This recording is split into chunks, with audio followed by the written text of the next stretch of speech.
Bom, passando então ao nosso segundo bloco, tem uma outra característica das redes sociais em relação ao conceito de esfera pública, e aqui eu vou dar um breve disclaimer, esse conceito é um conceito do filósofo recém-falecido Jürgen Habermas.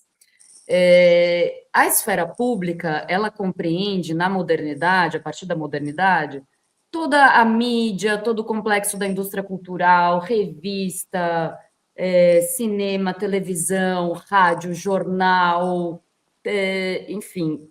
Quando ele escreve a mudança estrutural da esfera pública, ainda não se tinha a internet. É claro, quando chega a internet, as coisas ficam mais complexas, as coisas ficam mais densas, né, Pondé? Porque você adiciona camadas e vai adicionar. E aí as redes sociais. Porque uma coisa é o www lá dos anos 90, outra coisa são as redes sociais e as bolhas algorítmicas. Então,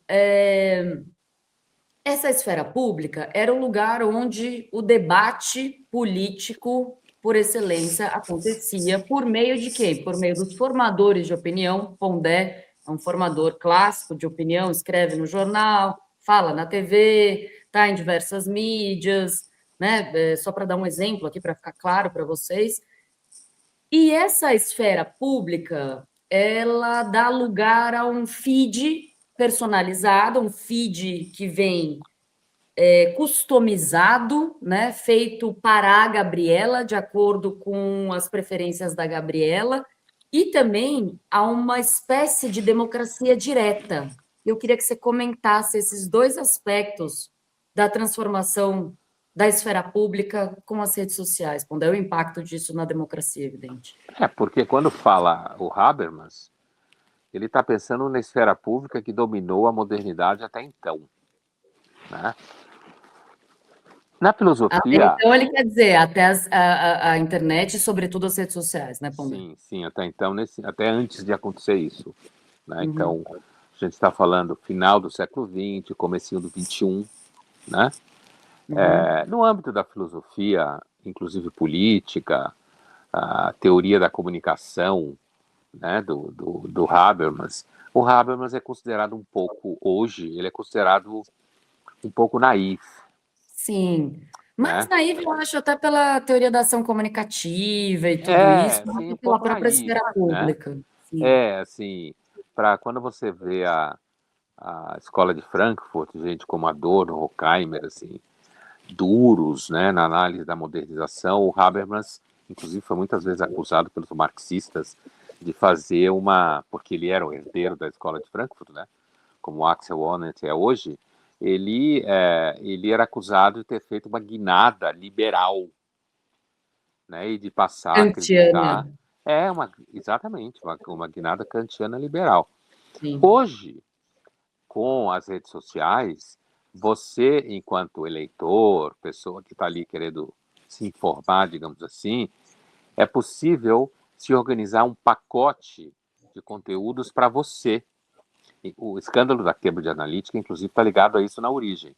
Quer dizer... Sim, por isso isso eu chamava de feed personalizado. Isso aí, imagino. O feed está falando de redes sociais, né? Que é um O lugar feed onde é não o que ando. parece, é que como o Pondé não usa, gente, redes sociais, ele não faz a menor ideia do que é feed, story, Não, eu reels. sei porque já ouvi, pessoas à minha Não, volta usam, sim, eu tenho redes você não sociais, sabe a mas é cara deles. administrada, mas assim, então eu sei porque alguém me diz o que é, né? Mas eu entendi a ideia que Sim, você tô estava brincando. falando. Então, esse pacote é feito diretamente para você, né? Ou seja, a partir dos interesses que você demonstrou na rede, o que você discutiu, quais são as opiniões que você tem, né? E isso acaba reforçando, podendo reforçar com certeza as suas posições, né? Ou então, se você demonstra algum tipo de dúvida, você fala A e fala B, você pode ser um target justamente de conteúdos que podem levar você a votar em A ou B, certo? Desviar você para aqui ou para lá, né? E é engraçado porque isso, na realidade, produz, apesar de que muita gente vê nas redes sociais e na internet uma possibilidade de democracia direta, eu lembro, justamente em 2016, Não, antes disso. 2011, 2012, 2013, havia todo um debate na Islândia, por acaso, né, eu sei disso, em que se falava, não, a Islândia tem a melhor internet do mundo, é muito boa, mas também falha, como todo lugar, dependendo de onde você está. Mas, assim, a Islândia seria o primeiro país que iria fazer uma constituinte usando a internet, usando e-mails na época, né? Redes sociais não tinha bombado totalmente como bombou logo depois. Portanto, a ideia de que a Islândia estava recriando a democracia direta, né? Não era todo mundo, algumas pessoas foram escolhidas aleatoriamente, inclusive algumas, para que então participasse dessa discussão. Então, a Islândia estava assim. Os países da Escandinávia, normalmente, quando alguém entra em crise, pensa neles para dizer que a humanidade dá certo. Que de fato lá deu, né? Até agora. Kind De of. fato lá deu até agora. Então, assim, Islândia faz parte da Escandinávia, apesar que é uma ilha que está, na realidade, no verão, a 2 horas de fuso do Brasil, se não me engano, é isso. 2 horas de fuso. Então, ela é Europa, mas ela é uma Europa assim, quase na América do Norte, né? Quase virada para cá. Uma ilha, né? E aí, mas esse caso, você tem uma espécie de perversão da ideia de democracia direta, ao contrário. Quer dizer, uma empresa, ou seja lá quem for, consegue produzir conteúdos diretamente para você. Então, a ideia de democracia direta é perversa. Ao invés de ser uma democracia direta, como se entende, uma reunião de condomínio, veja que não dá muito bem, né?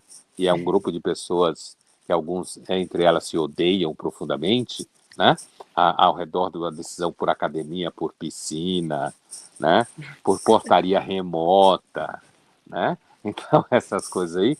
Mas eu acho que tem um elemento de perversão na ideia da democracia direta aqui, que é você conseguir produzir conteúdo diretamente para o eleitor. Ou seja, Sim. você que influencia, você que está, de alguma forma, definindo, em alguma medida, aquilo que ele vai pensar e aquilo que ele vai tomar como verdade. Então, não há dúvida que a experiência da internet e das redes sociais, para quem quiser sair desse lugar bobinho, de uma espécie de mini Kant, certo? Kant para iniciantes, não há dúvida que as redes sociais elas estão causando grande problema para a democracia representativa tal como a gente conhece. Então, eu E queria só. Pode diga, terminar, me não, interromper. não, não, diga, diga. Não, eu ia fazer um disclaimer só para quem está nos acompanhando aqui e viu o episódio, porque quando a gente fala de democracia direta e democracia representativa, o que que a gente está mencionando? A democracia direta ateniense, que era uma democracia direta no sentido de que você tinha, sei lá, eram 30 mil, 50 mil, um número muito pequeno de pessoas que de fato eram cidadãos que participavam de maneira ativa da vida pública.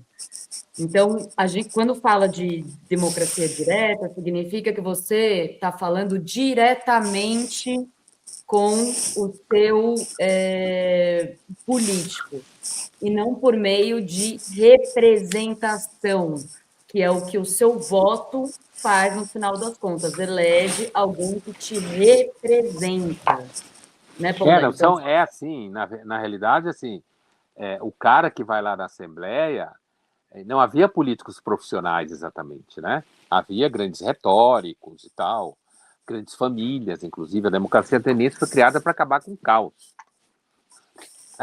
em Atenas e na sim, violência entre as grandes famílias da elite. Uma delas muito poderosa era justamente a do Platão, né? Justamente a sim, família da qual veio Platão. E aí tem, assim, as pessoas, elas podiam participar diretamente da Assembleia.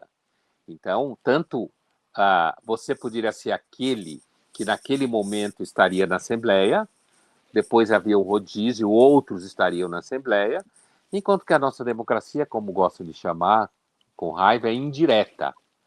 Você elege um cara, ou uma mulher, ou um partido, que vai representar suas ideias lá. Você não isso, tem nenhuma capacidade de influência. isso. Atenas tinha um número redondo, para fazer uma conta fácil, 100 mil pessoas, século V, 25% disso eram mulheres, que não participavam de nada da vida pública, portanto não era livre, porque na antiguidade a liberdade era participar da vida pública, né? 25% de escravo, 25% de pessoas livres, que não eram atenienses, eles chamavam de metecos, né? Eram estrangeiros que viviam em Atenas, mas não podiam participar da Assembleia, e 25% de cidadãos homens, né?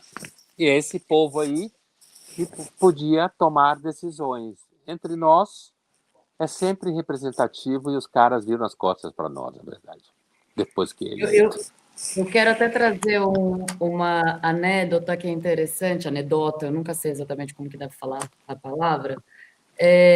Idiota, o xingamento idiota, vem do idiotai, em grego, que significa aquele que não participa da vida pública. Podendo fazê-lo. Exatamente, podendo fazê-lo. Porque justamente, como o Pondé estava dizendo, liberdade no mundo grego era poder participar. Então, se você era homem, se você era livre, e você não participava da vida pública, você era um idiota completo. O que E não no tem nada a caso ver. ateniense, tinha passaporte ateniense, Exatamente. como Ainda se tinha fala o hoje, seu né? carimbo. E não usava. E é E isso não aí, é usava, daí que vem a você expressão era. idiota mesmo. É daí que vem a expressão idiota.